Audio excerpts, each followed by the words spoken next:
I'm Rhod Gilbert, stand-up comedian. People tell me I've got the toughest job in town, but I'm sure I'd find other things far more difficult. So I'm ditching my regular job and trying something completely different. This is my work experience. And this week, I'm a paranormal investigator. The closest I've come to seeing a ghost is watching my wife trying to put on a clean duvet cover. So I floated off to meet Beyond the Grave, a team of paranormal investigators who do everything from ghost hunting events to private investigations. They knew more about things that go bump in the night than Mick Hucknall's headboard. A trail of ectoplasm led me to Abergavenny, where I had to switch to night vision cameras because the team was in the pitch dark, mid-investigation.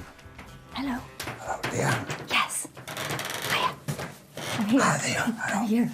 I'm alright, how are you? I'm fine. What are we doing here? We're at the Abergavenny Chronicle in the back attic. Yeah. And we're conducting a paranormal investigation. What's a paranormal investigation? It's where we go round a haunted location and we communicate with spirits of the dead using various bits of equipment which is on the table there. Shall we stop holding hands now? If you want to, yes. I felt as out of place as Justin Bieber at Hugh Edwards' 50th. As far as I could tell, Leanne was under the table talking to no one, and her team were measuring nothing with things. James, is that you touching Ted? Could you do that again and make his tummy light up again, if that was you? They've got a teddy under the table. It's got various lights and sensors on it, and they're encouraging this child, ghost, to play with the teddy. Right, Rod, getting quite a bit of stuff under this table, and he's playing with the Ted under the table. Do you want to come under the table with me? Of course I don't want to come under the table. Come on. Try it. Come on. No, it's nothing against you, Leanne. You could fit everything I know about ghosts on Derek Akora's aura. But Leanne knew more about dead people than a maggot. She showed me the torches she used to chat to people who were too dead to use Skype.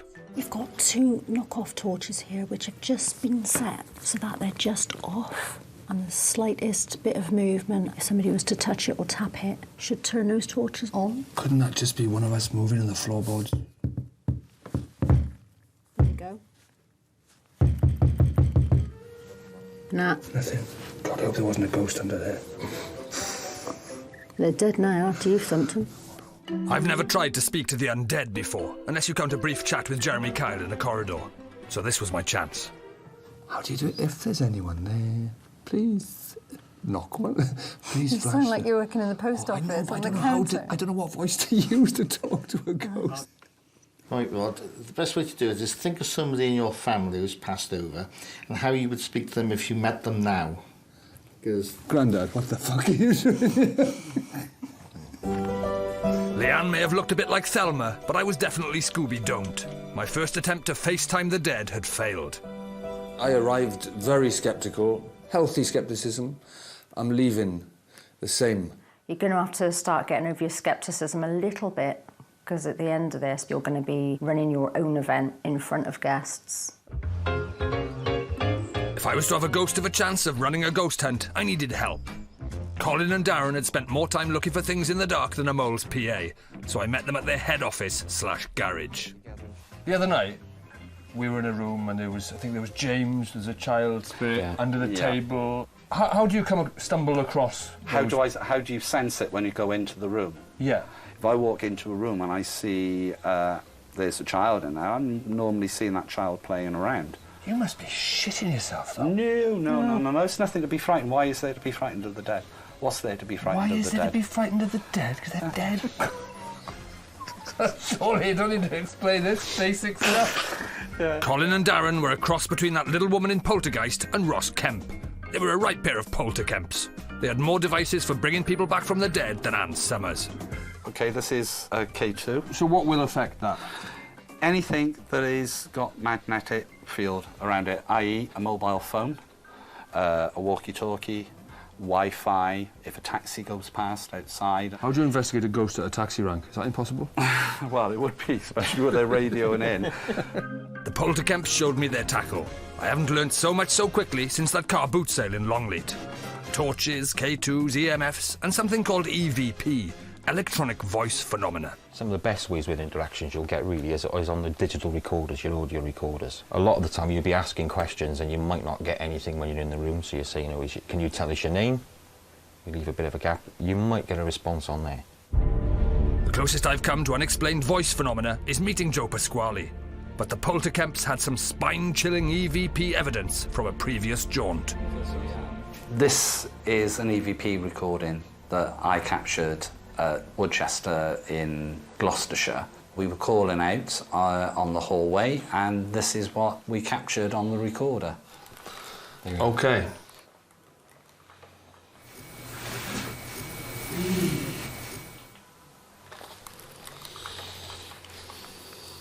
So tell me what you hear.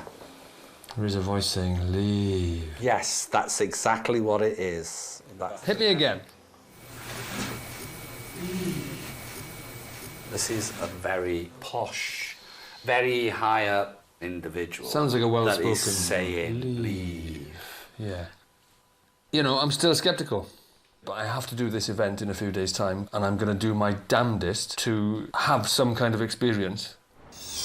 Leanne and the Polterkemps felt that my psychic passage was shut tighter than a snake charmer's suitcase. Whenever they felt bunged up, they sought help to open up their paranormal pathways. So they packed me off to a faraway kingdom, amid the clouded valleys of Cwmbran, where there lived a mystical crystal healer who could harness the cosmic powers of the universe. Helen. What are you hoping to achieve from today's session? I want to see dead people.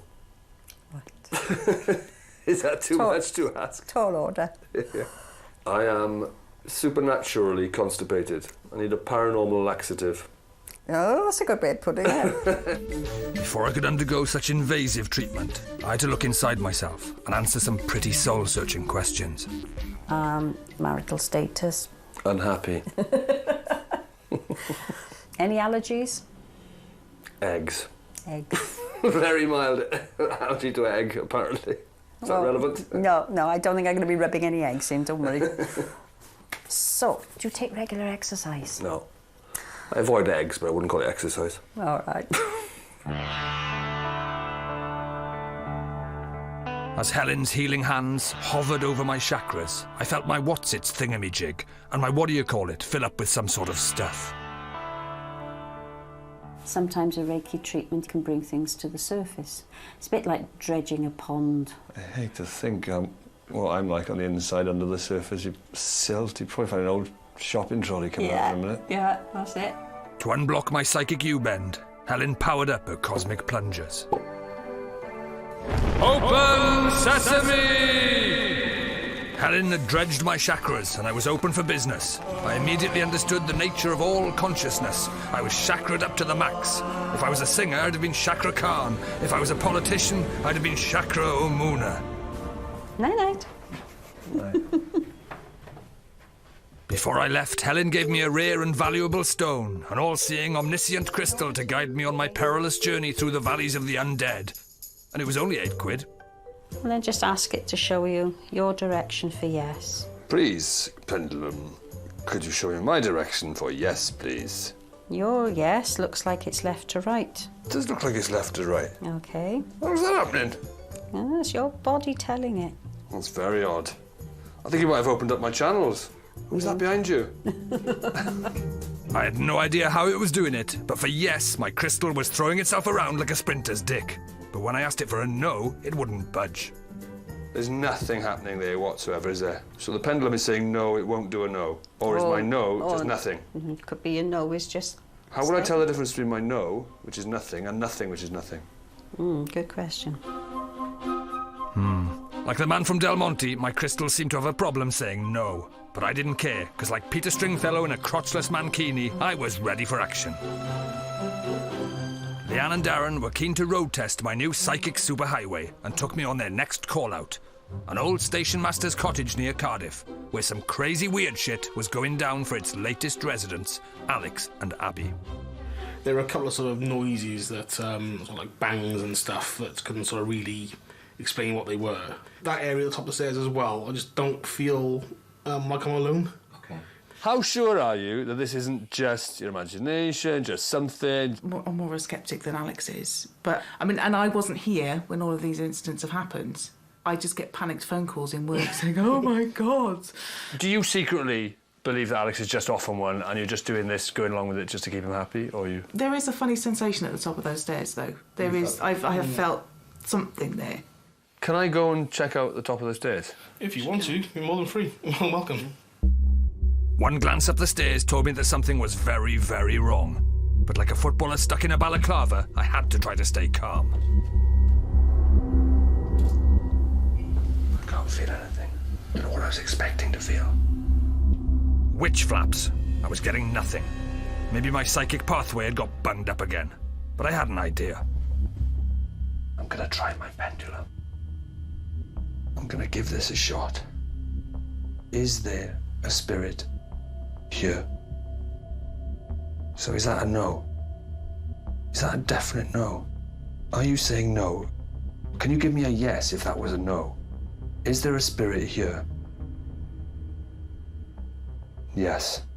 That's a very clear yes, but does that mean yes, there's a spirit here? Or is that yes, that was a no when I first asked you if there was a spirit here?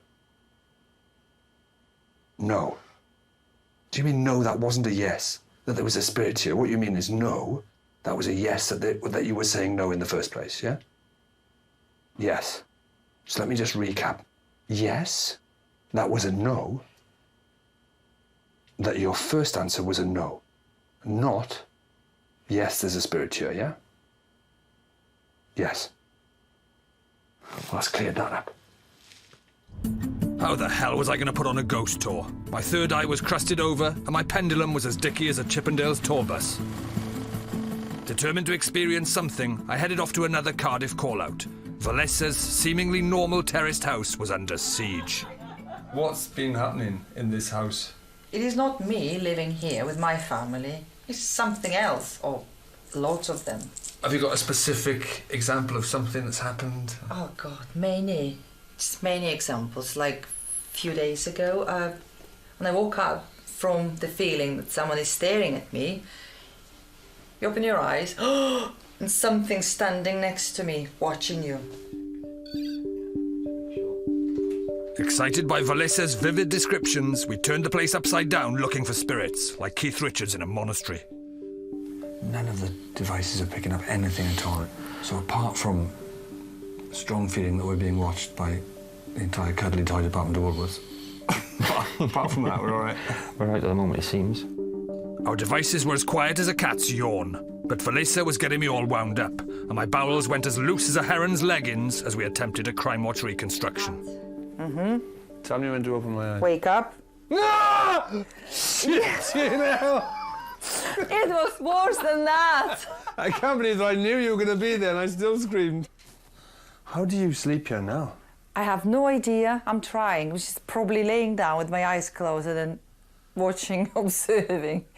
Has it ever done anything to you or physical? At the top of the stairs, there was something physically pushed me and I nearly flown down. It was terrible. Can you show me? Yeah. I still didn't believe it was anything paranormal, but I'm a total coward, as yellow as Charlie Sheen's mattress, and I wanted to get the hell out of Valesa's freaky spook joint. But you have to stay the night to see it. I don't want to be rude, Valesa, but there is no way I'm staying in your house. Well, you should. No way. You should. When you speak to somebody like Valesa, who speaks with such passion, seems adamant, if I were experiencing the things she is, I'd be spooked to hell.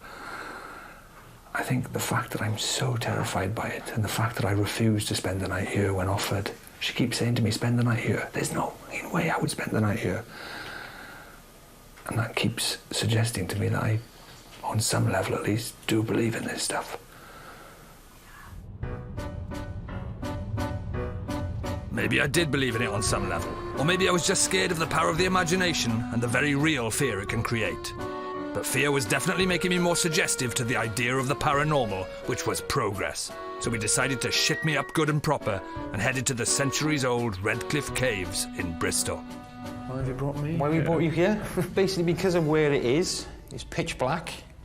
Very enclosed, very dark. So there's no outside influences in here. As we were talking about, things that can interfere with the equipment. You will be on your own at times, and we will leave you on your own with nothing bar a couple of bits of equipment, Great. I don't think I've ever been more ambivalent in my life.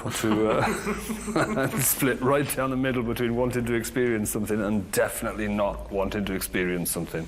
Well, I'm split absolutely down the middle, 99%, 1%, even. We headed further down towards a cheery little picnic spot called the Skull Cave, where Leanne and Darren had experienced coffin loads of activity in the past. My stomach may have been in knots, but my arse was definitely working in miles an hour. I'm feeling quite weird, I don't know. On the one hand, I'm fine. And on the other hand, I'm really tense and a bit nervous.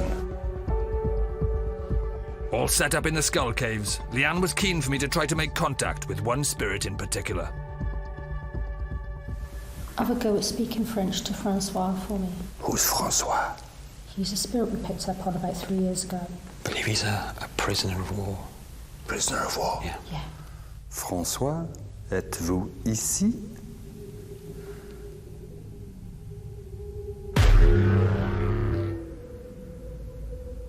I said, are you here? And the torch came on. I'll try that again. François?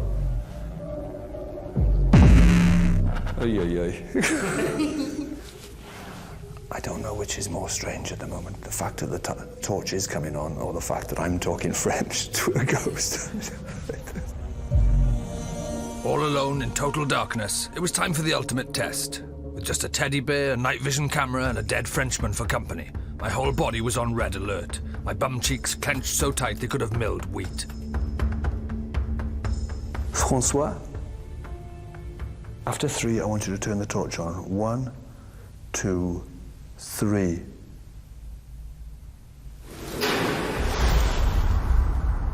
Hello?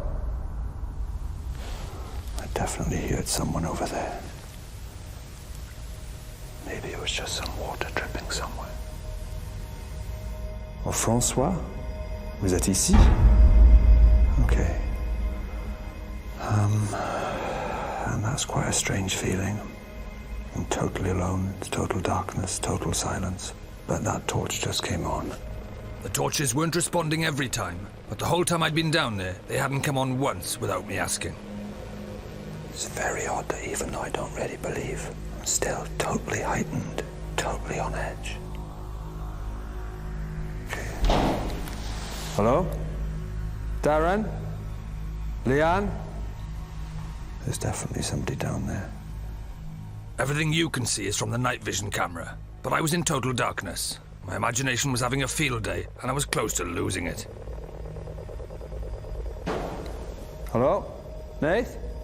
Reese? Okay, I'm hoping that that's one of the camera crew. I'm a bit too scared of this now. There's something down there. If it is one of the camera crew, I'm gonna kick the fucking living daylights out of them when I've finished. If it's not, then...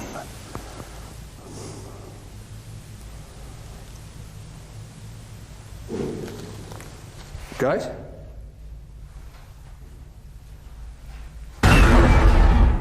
Who is it? Oh, it's Nathan. It's the cameraman. Bloody hell. What are you doing? Outside, my senses restored, I regained my composure, and when the colour returned to my bum cheeks, I restored my factory settings of skeptic. So I'm going into the event knowing what to do, knowing how to get ourselves all psyched up and knowing how to call the spirits and how to monitor them, just still not believing in them.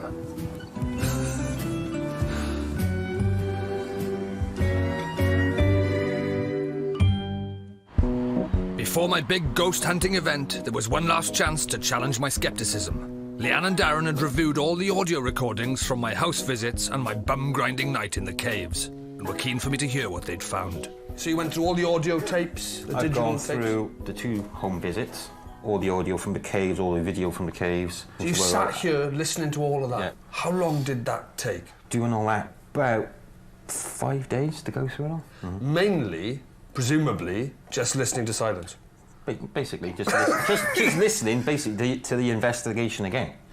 On behalf of all the people watching this at home, you are fucking mad. It's called dedication. That is because you so just want to dedicated. get something.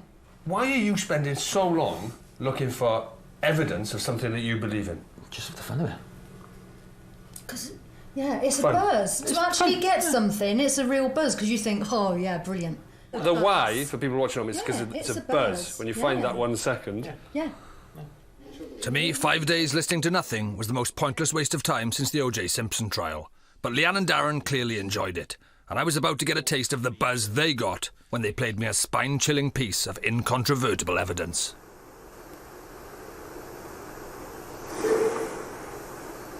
To me, it doesn't sound like a noise that you have made previously.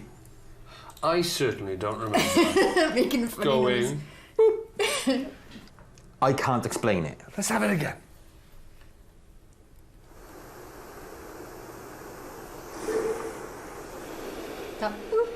I know none of my equipment makes that noise. It was a more of a controlled Are environment. you telling me, Leanne and Darren, that I sat in that cave on my own, shitting my pants? Yeah. That you've sat here since, after work, listening to this for 50 hours, Yes. and what we have to show for it is... Could be, yeah. You're lucky to get that. I see, there's a It is a couple of buzz, moans. you're right.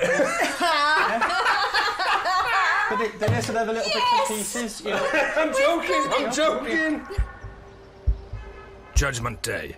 The 150-year-old Abergavenny Theatre would play host to my big ghost hunting event. In case there were still leaves on my psychic train line, I took a miniature ghost hound as backup. I've brought my dog, Rosie. I've renamed her Scooby-Doodle. She's half Scooby-Doo, ghost hunting dog, and half Labradoodle. Apparently dogs can sometimes be useful because they have different instincts and they can sense things that we can't. The team were busy setting up. Soon, 25 ghost botherers would be floating this way, expecting me to lay on an all-you-can-poo-your-pants spook buffet, and I had high hopes, because Colin's ghost star was already twitching. I'm picking up stuff now here myself. It's getting a sense. You're picking up stuff here now? It's like butterflies all the way over, so that's normally an instinct to me that something's present or something's interested in what's going on here. I'm gonna rule it out with a Rennie first. Rhod. I looked the part, but even in the right gear, I was no more a paranormal investigator than David Dickinson in a headband is Wonder Woman. But I was determined to do my best.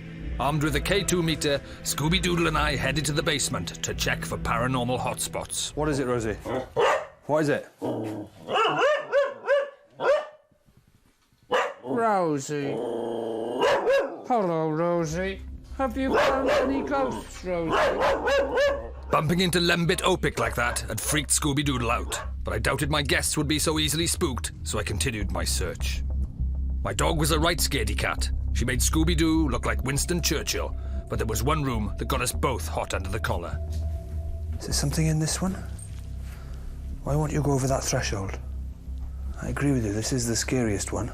Come on, you've pulled me all around these cellars and now you won't go in. I'm trying to stay rational and logical, but I've never seen Rosie like this. With this one, she literally won't even cross this threshold. Scooby-Doodle wasn't the only one whose third eye was winking. The K2 meter was lighting up like a Friday night on Hampstead Heath. I'm picking up EMF in here. It's the first place I've picked it up in the middle of a room. It's normally I've only picked it up when I've shoved this right up against some electrical equipment. There's no doubt in my mind that this is potentially the most fruitful area. I don't think there's any doubt in Rosie's mind either. Scooby-Doodle is a bit freaked out. Paranormal hotspots identified, Scooby-Doodle and I were ready to welcome our merry band of phantom menacers. Cynics, skeptics and believers, came one, came all. If we found dead people, tonight we were going to party like it was 1899. Welcome to my very special paranormal investigation. I should point out before I go any further that I don't necessarily believe in this stuff. I think things can be rationally explained. That's my starting point, right? We have this argument every night. You know it is what I think. Having said that, I am open-minded and I'm here to experience it with you. Right, we are going to start tonight in the theatre. The first step was to get our psychic juices flowing, so Leanne blew us all away with a rousing performance of the Ghostbusters theme tune on her Tibetan singing bowl.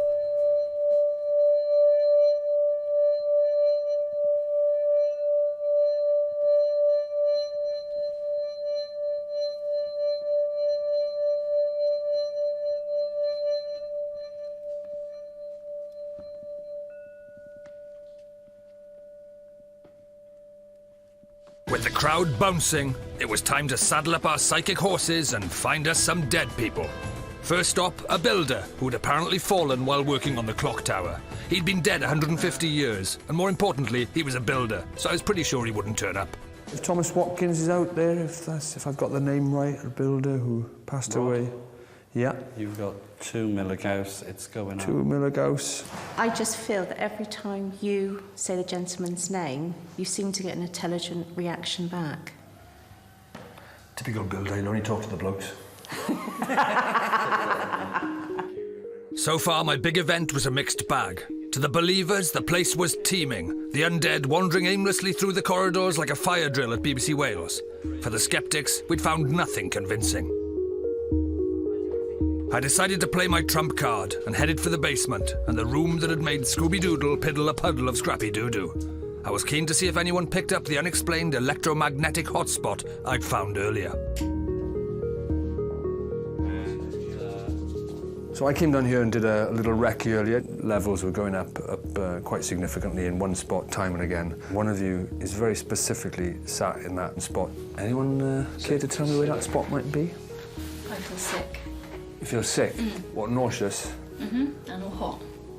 Because you are sitting in the spot. Okay. Bingo, a direct hit. But if my ghoul getters were going to go home happy, I knew we had to make more meaningful contact with the spirit. Cue the scariest game since the Broadmoor Spin the Bottle tournament, a Ouija board. Can you move that glass? Use your energy, use our energy to move that glass in any direction you like. Could you give us a name? Could you tell us whether you're a man or a woman? A Ouija, believe it. There was no answer. Maybe the afterlife closed in the evenings. But it turned out I was just being held in a queue, and my call must have been pretty important to them, because it wasn't long before someone picked up. What was that then? I don't know, I heard that. That wasn't the stomach, that sounded like a, sounded like a voice. It was that side of me. It was just there, wasn't it? But I don't know exactly where it was. Where did that noise come from? The phantom was certainly no boop. To some it was just a mobile phone or the central heating. To others it was the unmistakable sound of a ghost with a sore throat sucking on a dead lozenge. But it wasn't long before we were all getting twitchy. Whoever that was. Can you do that again, just so we know it was not something? Torch. Or if you don't like using the board, then use the light. Show us with the light. Come away from that light, turn that off. Thank you. If there is anyone in here with us, could you just give us one... Bring the light on now for a yes, please. Just bring the light on now. Thank you very much. It was what you make of it. Believers don't need any evidence. For cynics, no evidence is enough. Those of us who are members of the Paranormal Investigation Skeptic Society, or PIS for short, lie somewhere in between. And the night hadn't really changed anyone's mind. But that hadn't been the point. Thanks so much for coming along tonight. I hope you've enjoyed it, whether skeptic or believer or anything in between. I hope you've had a good time. I really tried to open myself up. I tried to stay open-minded, and I tried to expose myself to everything. And I tried my damnedest to facilitate an evening of paranormal investigation. It's nearly 3 o'clock in the morning, and the team are packing up. And the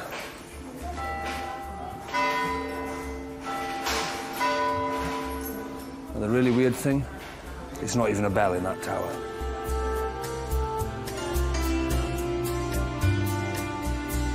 Cauliflower ears all round. Mr. Gilbert is a rugby coach next week, same time on BBC One Wales 22:11. And if you missed last week's Adventures in Journalism, it's on the iPlayer.